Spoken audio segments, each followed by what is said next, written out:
To talk about Sean Payton and the whole situation in New Orleans is an icon on the Artie Lange Show. Gerry V from Fox 8 in New Orleans. Thanks for joining us, Gerry. What's up? Gerry. Oh, good morning, guys. It's a pleasure. Gerry, you all right? Yes, I am. I'm good. How you guys doing? Good. You sound like you're in a closet or something. I am in a closet. Hello, Frisco. Solves that. Okay. No, but honestly, are you on a good mic or something, or are you on a phone?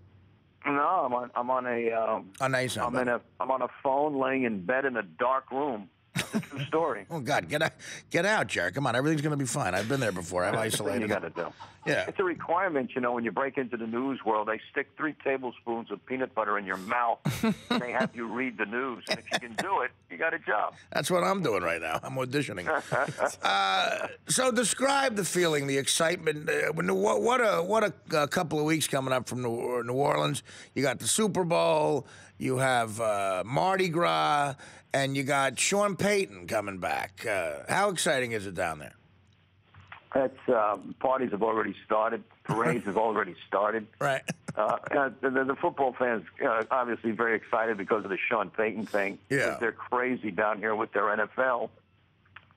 So it came. The timing's perfect, though, isn't it? Because, Roger Goodell is going to be in New Orleans. Right. Great timing.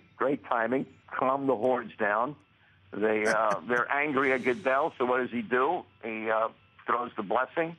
He bestows freedom upon Sean Payton. Yep. So he knows when he comes down here that only maybe 60% of the fans will be pissed off at him instead of 100. No, it's a good move on his part. It's definitely a good move. I mean, but it's kind of obvious. It's sort of patronizing. Like, okay, guys, here we go. You can have your coach back. But it's all in it. It's all in the timing. Locally, though, the fans, he's a fan favorite, Payton, right? They like him down there. Oh, yeah, they do. They do, because ever since they won the Super Bowl. Right, that's a big thing. And he takes part in a lot of the events that go on down here. He shows up at some events where the fans are, a lot of them, and he gets close to them. So they're all excited because they think that this past season, after they lost them, it was all thrown away, even though that could be part of the problem. Lack of talent was the other. So happy Joyville is the other thing, that he's back, and now they get back to work. Good timing, obvious timing. I thought that the league was going to bestow the freedom upon him before the Super Bowl anyway, because Roger Goodell had said a couple of months ago that he wanted to put all the focus in New Orleans on the teams that will be playing, and he didn't want the bounty thing to become a distraction. Right. So good times for everybody. Gerry, how badly did they miss Sean Payton down there? I mean, they finished the season 7-9, but they started 0-4 and closed the season 7-5. It seems like that first month must have been just a horrendous distraction for those group of players. It really was, because you had the interim coach, then the interim to the interim head coach, and the interim. Everybody was an interim, it seemed. Right. And you go to practice, and it's like, who's going to be the lead guy? So you have one guy who Comer puts in his philosophy, his personality on the sideline. Joe Vick, it's his personality now on the sideline. And I think they miss Sean Payton because, guys, he's a very electric guy on how he conducts practice, how he deals with players, the pace that he sets, the atmosphere that he sets. It's a contagious thing. Guys got very close to him, especially Drew Brees. So the sideline atmosphere and the practice atmosphere was entirely different. Yeah, entirely. Yeah, Artie, I mean, I don't know, Sean, I don't know if you, or Gerry, I'm sorry, I don't know if you agree with me on this one, but it seems like this could not have worked out better in some ways for Sean Payton, because the team wasn't that good without him this year. He goes into a contract year, he gets a fat new contract from the New Orleans Saints. And it's redemption. It's a good story. And now he's the hero coming back. Yeah. I mean, it certainly sucks that you're out for an entire year. That can't be good for business, but in a lot of ways, this sort of worked out pretty well for Sean Payton. I think you're right on. I think you're absolutely correct. And because what it did, it magnified the need they had for him with the team and missing him.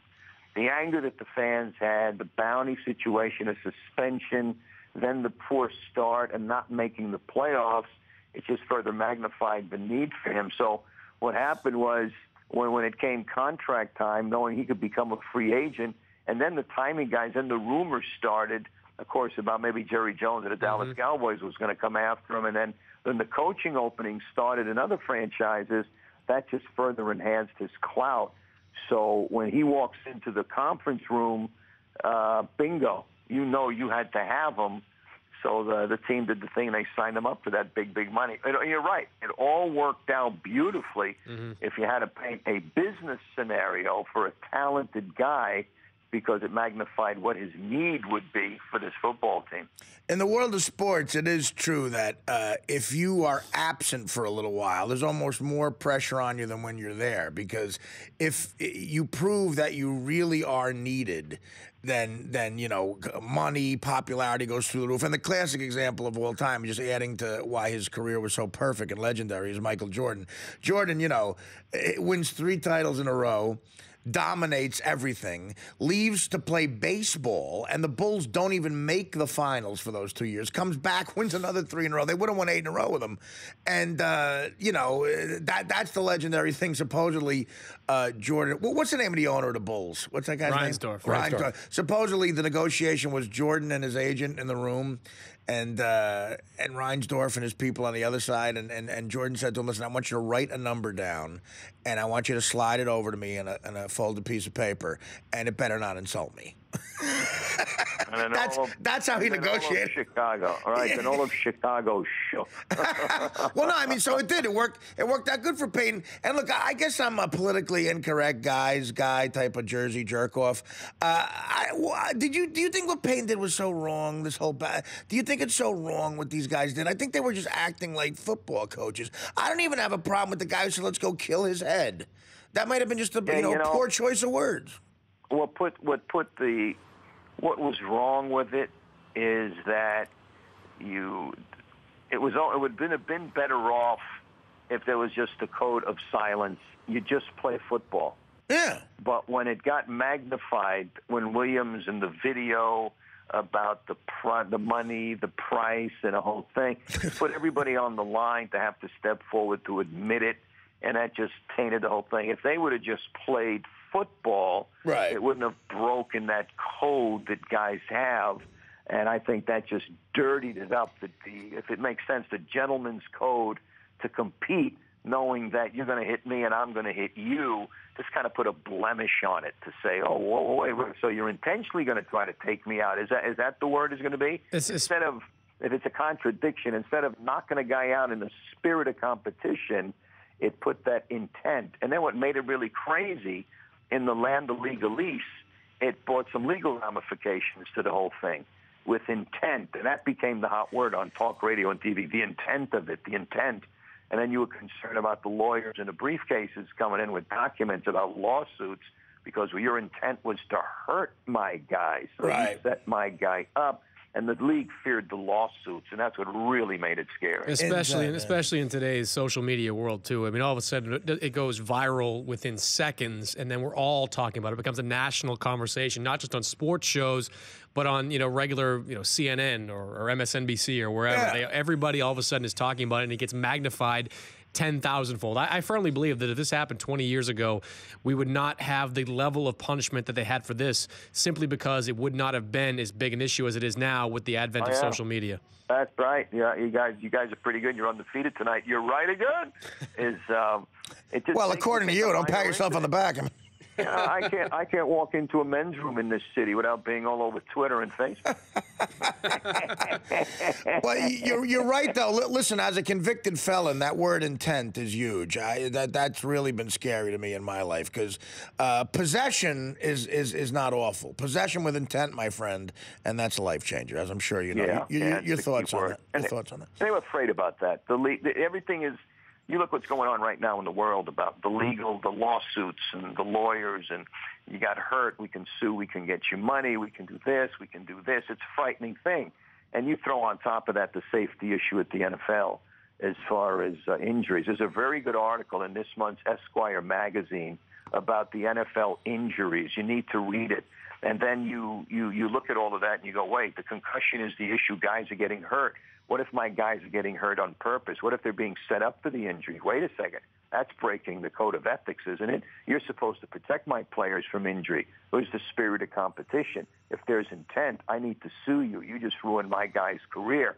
And it opened up a whole new box of legal interpretations. So everybody got paranoid about it. The red flag went up. what's the way you got to do it? Whether it's symbolic or not, you got to put the red light and says, hold it, you guys need to chill out. You can't be talking that there is a deliberate intent to hurt a guy in a game that's already violent enough, in a game where we're dealing with all these concussions and all these injuries, and in a game where, quite frankly, at the time the NFL was a little bit slow about fulfilling some of the health insurance obligations. Case in point, Johnny Unitas, when a Hall of Famer was dealing with the hand disfigurations and he couldn't write properly, and he had to wait in battle to get insurance taken care of. And then the argument of the veterans versus the new guys and the distribution of health care, it was layer after layer. There'll be a pop quiz tomorrow for your audience, by the way. Yeah, you know what? It is great too. You made this point before. When any professional athlete is forced to explain his position on something, you know, it just gets worse and worse. They dig a bigger hole. Like I remember Jeremy Shockey had when he was on the Giants. Was it Jeremy or Jerome Shockey? What's that guy's name? Jeremy Shockey. Also on the Saints too. Yeah, when he was on the Giants, and he was the same. When he was on the Giants, he said something that was kind of homophobic, and he had to explain it. And you know, it's like it just becomes, well, no, here's the thing about gays. I like them, but I don't want to see them. But no, I don't mind seeing them. But no, you know what I mean. And he just go, no, we don't know what you mean. Explain it more. Well, here's what I mean. I like, you know. While I change the battery in my voice recorder. Yeah, exactly. Guys get lost in a maze. What I call guys get lost in a bowl of word salad. They start to keep explaining stuff, and the more they try to explain it, the deeper in the bowl they get. And then it's like, you know, forget you even asked me the question. All right. I wish they could walk away from it. All right, Gerry, well, listen, I'm supposed to ask you this. According to my producer, Dan Filato, basically gave me a script. He goes, listen, when you talk to Gerry, say, hey, we're coming down to New Orleans. Where are you going to be? Let's party. He gave me a script to go by. He's like, hey, I was thinking, I just noticed something. I noticed that Gerry's from New Orleans. We're going to New Orleans, and the Super Bowl's there. So say, hey, Gerry, where are you partying? We'll be partying with you. You're going to come on? Where are we going to see you, Gerry? So, are you going to come by the show? You know, laddie. Yeah. The V-Man's invited all over the city. I'll be partying everywhere. I knew I'd get an accent out of him. We got the show at the Benson Tower right behind the Superdome. That's where one of the studios are. Right. I'll be up and down the French Quarter. We'll be there. Out making some stops. Where are you guys going to be in the French Quarter? We're going to be in the French Quarter, right, Shane? Is that true? I think, right? Yeah, I'll have to confirm that one. We'll be somewhere around Bourbon Street or something. But there's going to be an enormous float with my head on it for Mardi Gras. So look for that, Jar.